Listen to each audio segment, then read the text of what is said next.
71व्या राष्ट्रीय चित्रपट पुरस्कारांची घोषणा करण्यात आलेली आहे। यामध्ये पुन्हा एकदा मराठी चित्रपटांचा डंका पाहायला मिळालेला आहे। श्यामची आई या चित्रपटानं सर्वोत्कृष्ट मराठी चित्रपटाचा पुरस्कार पटकावलेला आहे, तर नाळ 2 हा चित्रपट आता सर्वोत्कृष्ट बाल चित्रपट ठरलेला आहे। कबीर खंदारे यांची जिप्सी या चित्रपटासाठी सर्वोत्कृष्ट बाल कलाकार या पुरस्कारासाठी निवड झालेली आहे, तर त्रिशा ठोसर, श्रीनिवास पोकळे आणि भार्गव जगताप यांची नाळ 2 यासाठी सर्वोत्कृष्ट बालकलाकार पुरस्कारासाठी निवड झालेली आहे। तर आत्म पॅम्पलेट या मराठी चित्रपटासाठी आशिष बेंडे यांची सर्वोत्कृष्ट पदार्पण दिग्दर्शक पुरस्कारासाठी निवड झाली। यासोबतच जवान या चित्रपटासाठी शाहरुख खान आणि 12th फेल या चित्रपटासाठी विक्रांत मेस्सी यांची सर्वोत्कृष्ट अभिनेत्याच्या पुरस्कारासाठी निवड झालेली आहे। तर राणी मुखर्जीला मिसेस चॅटर्जी वर्सेस नॉर्वे या चित्रपटासाठी सर्वोत्कृष्ट अभिनेत्रीचा पुरस्कार देखील मिळालेला आहे। 12th फेल या हिंदी चित्रपटाला सर्वोत्कृष्ट फीचर फिल्मचा पुरस्कार मिळालेला आहे।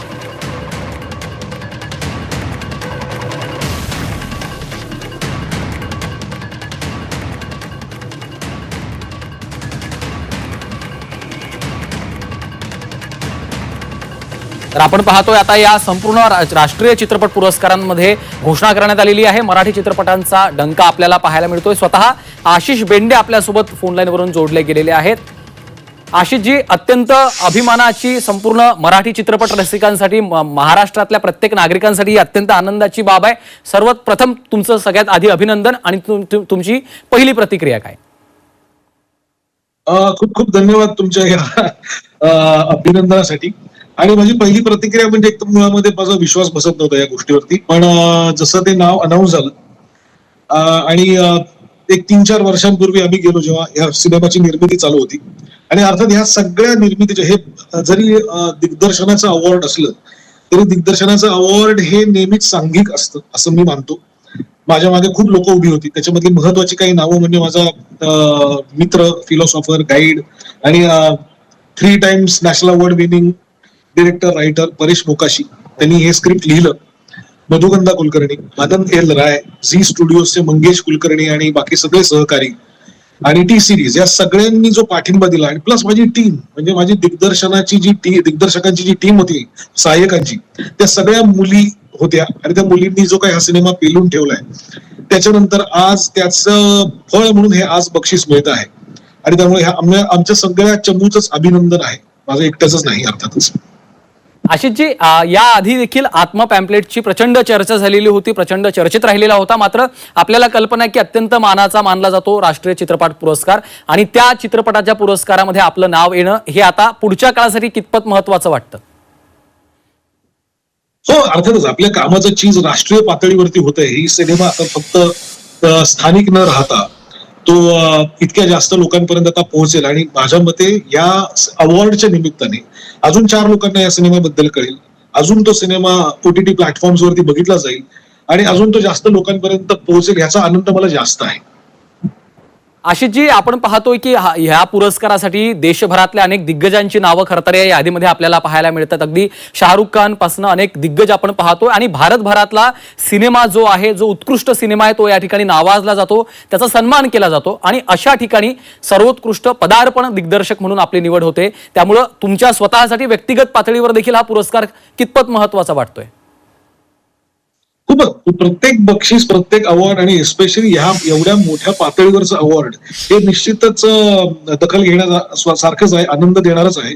आणि सगळ्यात महत्वाचं म्हणजे आज ज्या माणसाने, ज्या व्यक्तींनी ते अवॉर्ड जाहीर केलं ते म्हणजे आशुतोष गोवारीकर होते, ज्यांचा सिनेमा बघून आम्ही सगळे इन्स्पायर झालो होतो। लगान, स्वदेश, जोधा अकबर, आणि मागच्याच वर्षी त्यांच्याबरोबर मी मानवत मर्डर्स नावाची एक सिरीज केली, त्याच्यामध्ये त्यांनी मेन लीड रोल केला होता आणि मी डिरेक्ट केलं होतं। आणि आज तोच माणूस तिकडे दिल्लीमध्ये बसून हे अवॉर्ड जाहीर करतोय आणि त्यात तो माझं नाव घेतोय, हे खूपच सरप्राइझिंग आणि खूप जास्त मजेशीर वाटलं मला। आशिषजी, ज्या विचाराला घेऊन, ज्या विषयाला घेऊन हा चित्रपट बनवला गेलेला आहे, आत्म पॅम्पलेट बद्दल जर बोलायचं झालं तर जात वास्तव मांडण्याचा प्रयत्न केला गेला होता, त्या विषयाबद्दल काय सांगाल? किंवा एकंदरीतच आपण जो चित्रपट बनवला त्याला कुठेतरी आता नावाजलं जातंय, ही यामागची नेमकी काय भावना असेल? एकतर मुळामध्ये हे सगळे विविध ठिकाणी याच्याबद्दल बोललोय आधी, की मी माझ्या वैयक्तिक आयुष्यातल्या अनुभवांवरती आधारित हा सिनेमा आहे। मला जे काही अनुभव आले त्याच्यातनच मी काहीतरी मांडण्याचा प्रयत्न केला, आणि अर्थातच याच्यामागे परेश मोकाशी सारखा एक सिद्ध हस्त लेखक मला लाभला आणि त्यांनी ज्या पद्धतीने हे लिखाण केलंय की त्याच्यामध्ये तो जहालपणा, ज्वलंतपणा हा उपहासाच्या मार्गाने कसा पोहोचेल हे त्याच्या लिखाणाचं खूप मोठं श्रेय आहे. आणि अर्थातच या सगळ्या गोष्टींमुळे त्या सिनेमाला एक वेगळी उंची प्राप्त झाली. आणि अर्थातच हे नॅशनल अवॉर्ड मिळाल्यानंतर माझा पहिला कॉल मी परेशला केला होता. अर्थातच संध्याकाळच्या वेळेस त्यांनी आता तो कुठेतरी जिम मध्ये असणार, त्यांनी उचललेला नाहीये, पण थोड्या वेळाने तो फोन करेल. So I will talk to him. अशी आणखी कुणाकडचे फोन आलेले आहेत? कारण आता अत्यंत अभिमानाची बाब आहे, मी जसं आधी म्हणालो तसं कुणा मित्रांची असतील किंवा इतर कोणाकडनं आतापर्यंत अभिनंदन झालंय?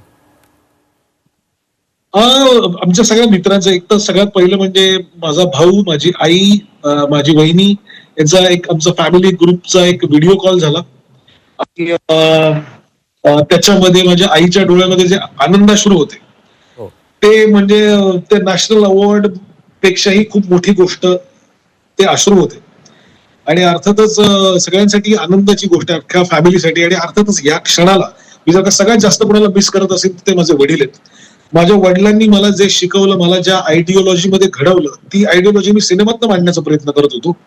आणि अर्थात ते आज बघायला ते स्वतः इथे नाहीयेत, आपल्यात नाहीयेत, त्याचं मला खूप दुःख होतंय. आय मिस हिम. पण अर्थातच लाईफ गोज ऑन. निश्चित. अशी जी आतापर्यंत ही जी यादी आपण पाहतोय, अत्यंत ज्या पद्धतीचा श्यामची आई असेल, श्यामची आई चित्रपटाची निवड झालेली आहे, तुम्हाला देखील पुरस्कार मिळतोय. मराठी चित्रपटांचा कुठेतरी डंका या संपूर्ण यादीमध्ये, नॅशनल अवॉर्डमध्ये आपल्याला पाहायला मिळतोय. हो, अर्थातच. म्हणजे वर्षानुवर्ष मराठी सिनेमा नॅशनल अवॉर्ड जिंकतात. आता मी स्वतः जेवढ्या बऱ्याचशा सिनेमांना असोसिएट डिरेक्टर म्हणून काम केलं. हो. त्याच्यातला माझा लेटेस्ट असोसिएट म्हणून असलेला सिनेमा तो परेश मोकाशीचा वाळवी. त्याला मागच्या वर्षी सर्वोत्कृष्ट मराठी सिनेमाचं पारितोषिक मिळालं. हो. आणि ह्याच्या आधी असंख्य सिनेमे, म्हणजे आता असंख्य नाही, भरपूर सिनेमे ज्याला मी असोसिएट डिरेक्टर म्हणून काम केलं. त्याच्यातला एक हरिश्चंद्राची फॅक्टरी आहे, शाळा आहे, व्हेंटिलेटर आहे, त्याच्यानंतर वाळवी आहे, एलिझाबेथ एकादशी आहे, असे कित्येक सिनेमे ज्यांना नॅशनल अवॉर्ड ऑलरेडी मिळालेला आहे. आता ही माझी पहिली वैयक्तिक फिल्म होती आणि त्या वैयक्तिक सिनेमाला सुद्धा असं बक्षीस मिळालं पहिल्याच. हे खूप आनंद देणारं आहेच. तुमच्या पहिल्या सिनेमाला या ठिकाणी पुरस्कार मिळतोय, त्यासाठी पुन्हा एकदा आशिषजी तुमचं मनापासून अभिनंदन. आणि पुढच्या काळात देखील महाराष्ट्रातल्या मराठी जनांना, आम्हा मराठी रसिकांना अशा पद्धतीचे चित्रपट तुमच्या माध्यमातून पाहायला मिळत, ही आमची आशा आहे, अपेक्षा आहे. पुन्हा एकदा शुभेच्छा. आणि झी24 तासशी तुम्ही बातचीत केली त्यासाठी पुन्हा एकदा धन्यवाद. खूप खूप धन्यवाद. तर आपण पाहतो अशा पद्धतीनं नॅशनल अवॉर्डमध्ये मराठी चित्रपटांचा हा डंका आपल्याला पाहायला मिळतोय. आता पाहूयात पुढची एक महत्वाची बातमी. सर्वोत्कृष्ट मराठी सिनेमा म्हणून श्यामची आई या चित्रपटाची निवड झालेली आहे. आणि याशिवाय मराठी चित्रपटांचा डंका आपल्याला राष्ट्रीय पुरस्कारांच्या या संपूर्ण यादीमध्ये पाहायला मिळतो. 71व्या राष्ट्रीय चित्रपट पुरस्कारांमध्ये आत्मा पॅम्पलेट या चित्रपटाच्या दिग्दर्शकाला हा पदार्पणाचा पुरस्कार मिळालेला आहे.